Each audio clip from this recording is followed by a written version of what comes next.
Kisah Anthony Todd berlanjut. Perpindahan menuju Celebration, Florida. Pada tahun 2017, Todd dan istrinya Megan memutuskan untuk pindah tempat tinggal mereka dari Connecticut yang sebelumnya saya sebutkan menuju suatu tempat yang lebih indah. Mereka berharap ini bisa mewujudkan mimpi mereka karena anak-anak mereka juga menyukai seni. Ya, mereka memutuskan untuk pindah ke Celebration, Florida. Tempat yang luar biasa, daerah komplek perumahan yang penuh dengan kesenian dan didesain khusus oleh Disney seperti yang saya sebutkan sebelumnya. Hingga memang akhirnya tempat itu dibeli oleh swasta lainnya. Namun keindahan Celebration itu masih bisa dirasakan oleh keluarga Todd dan mungkin kita menuju sana. Tempatnya penuh dengan warna-warni dan memang tempat Celebration itu cukup mahal bagi para warga Florida. Tidak banyak orang yang mampu tinggal di Celebration. Todd yang masih memiliki bisnis di Connecticut masih melanjutkan bisnisnya, sedangkan istrinya Megan berserta ketiga anak-anaknya menikmati kehidupan di Celebration, Florida.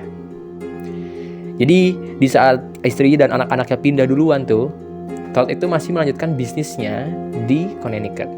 Tapi setiap seminggu sekali, Todd selalu mengunjungi keluarganya yang ada di Florida untuk bermain dan juga kalau dalam bahasa Indonesianya bersilaturahmi lah ya.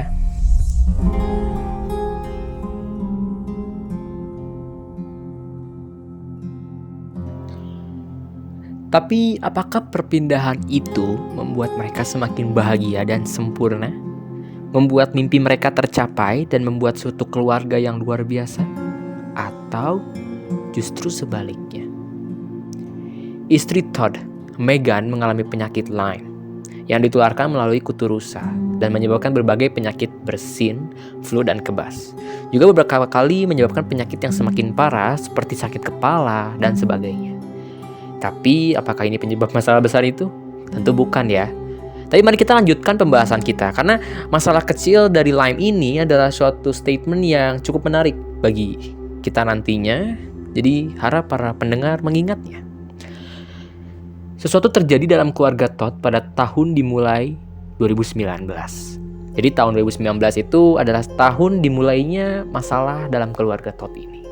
When I first saw the missing group, I was definitely alarmed because I hadn't seen Tony for a long time, actually, well over a month, and I myself was wondering, where he had been and why he hasn't been coming back. Austin O'Brien is a patient of Todd yang masih bekerja di Connecticut, seperti tadi saya bilang, dia memang memiliki bisnis dan tokonya ada di Connecticut.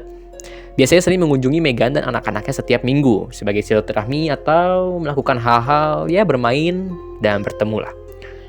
Namun beberapa kali mulai jarang mengunjungi mereka. Nah, mungkin istri dan anak-anak mulai penasaran, apa yang terjadi dengan ayah, apa yang terjadi dengan suamiku? Mungkin karena biasanya datang, tiba-tiba tidak datang. Namun beberapa kali karena jarang tersebut, mereka mungkin menjadi lebih sepi lah. Dan biasanya karena Megan dan anak-anak Todd itu tinggal di Celebration, biasanya ada acara-acara itu di daerah situ. Karena daerah situ dekat dengan Disney, jadi normalnya memang cukup ada acara. Namun pada tahun 2019, mereka tidak lagi mengikuti acara-acara yang biasa diadakan di Celebration itu. Mungkin ini ada hubungannya karena Todd jarang mengunjungi keluarganya menjadi lebih pendiam, dan juga bisa aja anak-anaknya dan istrinya mulai ingin menyendiri. Keluarga Todd menjadi lebih pendiam dari biasanya dan mulai menyendiri seperti yang tadi saya sebutkan. Namun pertanyaan besar, mengapa yang sebenarnya terjadi? Dan apa yang membuat mereka secara tiba-tiba berangsur menyendiri? Apa yang sebenarnya terjadi? Apakah hanya karena Todd jarang datang? Dan pertanyaan yang lebih besar itu, kenapa? Dan masalah apa yang dialami Todd hingga dia tiba-tiba jarang datang untuk mengunjungi keluarganya? Mungkin itu pertanyaan yang lebih besar daripada pertanyaan sebelumnya ya. Ingat bahwa Todd berencana pindah ke Celebration beberapa tahun lalu dan harga tempat tinggal di Celebration itu cukup mahal. Tidak semua orang mampu membayarnya. April 2019, Anthony Todd menagih uang lebih kepada pasien-pasiennya dan mencoba untuk menipu pasiennya. Luar biasa bukan? Tapi kenapa secara tiba-tiba Todd sepertinya kekurangan uang dan hingga dia berani menipu pasiennya? Bukankah dia adalah orang yang kaya, memiliki bisnis dan bisa membeli rumah di Celebration tersebut? Kita lihat faktanya. Ternyata selama ini Megan dan anak-anaknya tinggal di Celebration adalah hasil uang pinjaman Todd kepada perusahaan di New York City. Dan utang Todd pada tahun 2019 melebihi $100,000. Betapa besar utang ini.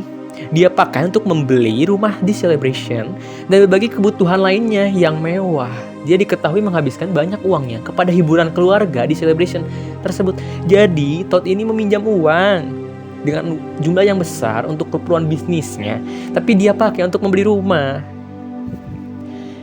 Dia diketahui menghabiskan banyak uangnya pada hiburan keluarga di Celebration tersebut, dan pada tahun 2019 bisnisnya turun dan dia kedapatan gagal bayar utang.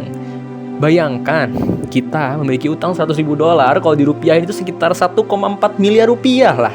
Dan kita gagal bayar utang, itu adalah angka yang besar. Dan kita habiskan uang itu untuk hiburan gitu. Bayangkan bagaimana kaget dan stresnya. Mungkin kalau saya punya utang sebanyak itu, mungkin saya stres ya. Dia juga berani melakukan penipuan. Jadi setelah melakukan utang tersebut, Todd itu karena stres mungkin dia jadi berani melakukan penipuan untuk membayar utangnya mungkin. Laporan ini sampai ke Departemen Kepolisian FBI atas penipuan dan utang yang Todd lakukan. Bagaimana perasaan Anda saat itu jika Anda menjadi Todd? Utang $100.000 yang gagal dia bayar, dan pencarian atas penipuan tersebut pasti membuat dia stres, takut, dan mungkin sedikit depresi. Dan itu pasti dirasakan oleh mental Todd. Ya mungkin ini adalah alasan Todd mulai jarang mengunjungi keluarganya lagi. Dan yang lebih parah lagi, Megan, istrinya Todd, dan anak-anaknya ternyata selama ini tidak tahu dong, dan tidak menyadari bahwa selama ini mereka di Celebration itu ayahnya terlibat utang yang luar biasa besar. Jadi bayangkan, istri dan anak-anaknya menikmati kehidupan yang mewah itu, sedangkan ayahnya stres sendirian di Connecticut menjalankan bisnis sambil merasakan stres, takut, dan depresi. Bisa terbayang rasanya sebagai Todd seperti apa. Mungkin dia stres hingga pada tahun 2019 itu juga Todd mendapatkan diagnosis diabetes. Jadi mungkin karena stres dia makan terus atau apapun lah, hingga akhirnya dia mengalami diabetes. Mungkin dia merasa tidak tahu apa yang dia harus lakukan. Kita juga sering merasakan seperti itu, apalagi di situasi genting. Tekanan keuangan membuat kita semakin stres, bukan? Tidak heran karena masalah itulah dia mengalami diabetes yang seperti tadi saya bilang, dan masalah-masalah lainnya. Mungkin dia juga menjadi seorang yang temperamental dan sering marah. Tapi apakah sampai sini masalah yang dialami keluarga itu? Apakah ini masalah yang membuat kejadian yang sangat mengenaskan yang kita ceritakan sebelumnya itu? Apakah hanya karena uang? Tidak. Masalah terus bermunculan hari demi hari, bulan demi bulan selama mereka jalani. Mari kita bahas beberapa masalah yang terjadi setelah peristiwa stresnya Todd ini. Apa aja yang terjadi dalam keluarga mereka sehingga keluarga mereka ini benar-benar terpuruk pada tahun 2019 ini.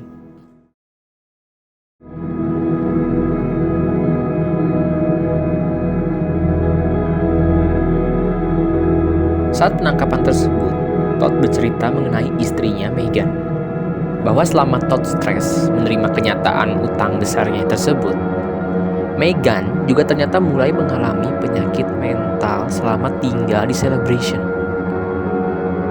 Luar biasa bukan? Penyakit apakah itu? Apakah itu berarti selama ini Megan tidak waras? Tidak. Megan Todd seringkali menonton video-video yang menyingkapkan bahwa kiamat dunia akan tiba-tiba datang dan tidak lama lagi. Sangat aneh bukan? Ya, kita sebagai pendengar ini mungkin akan berkata bahwa ini aneh. Tapi kenyataan bahwa jika kita menonton atau membaca sesuatu dan terus-menerus kita baca selama beberapa kali atau dalam waktu yang signifikan, apalagi secara rutin, itu akan membuat kita percaya pada hal tersebut atau terdoktrinisasi lah. Ini terjadi pada Megan, istri dari Anthony Todd tersebut.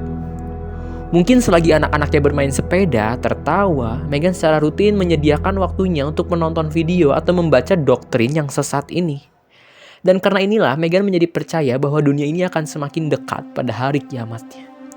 Memang, mungkin hal ini terlihat biasa saat kita mendengarnya. Banyak doktrin yang mengajarkan dunia ini sudah akhir. Tapi apa yang membuatnya sesat?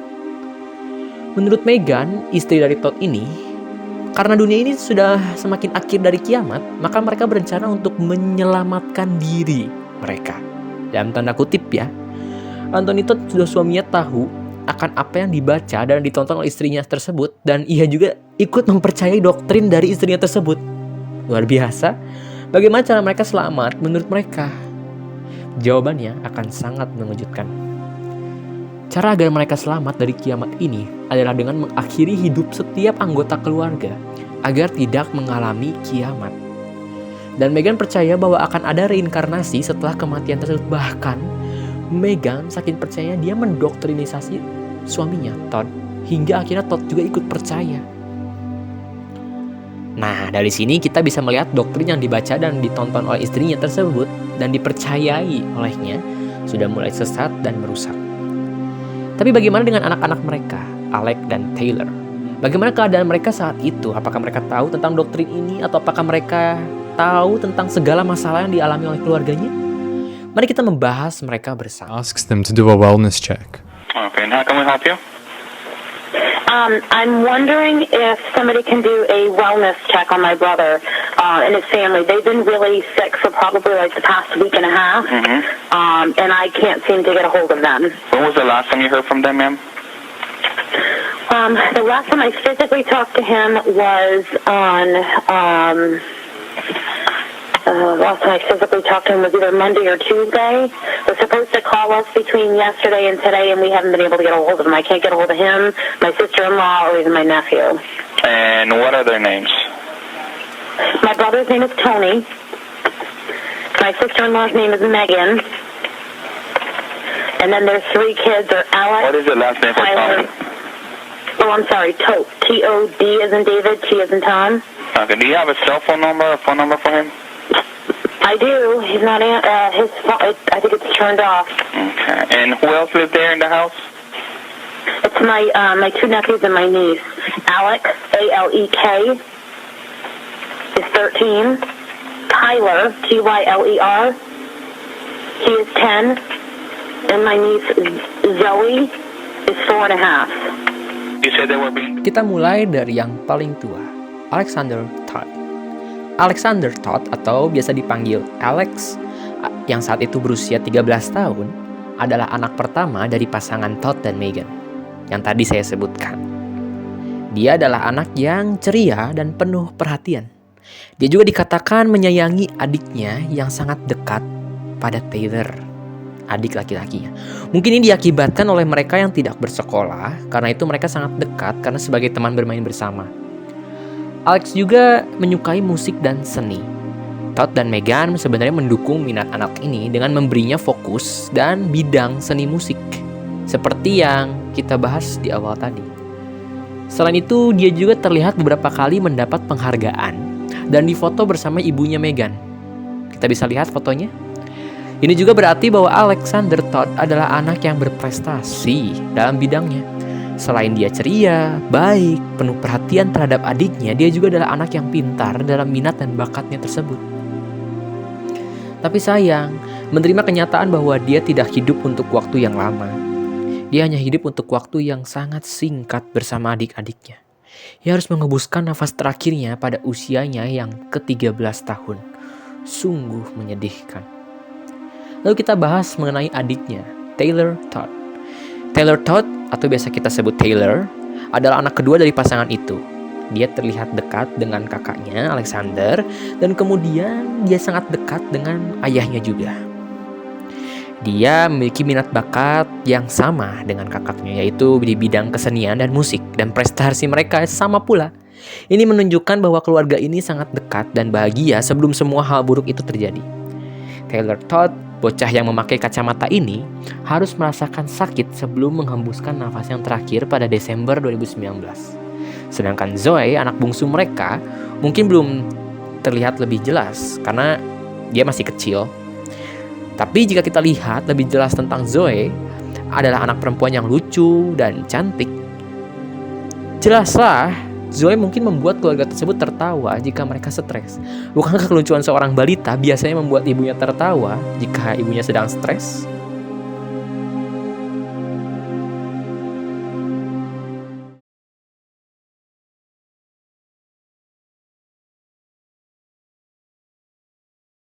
My sister-in-law was making a comment about, and we just kind of put it all together, about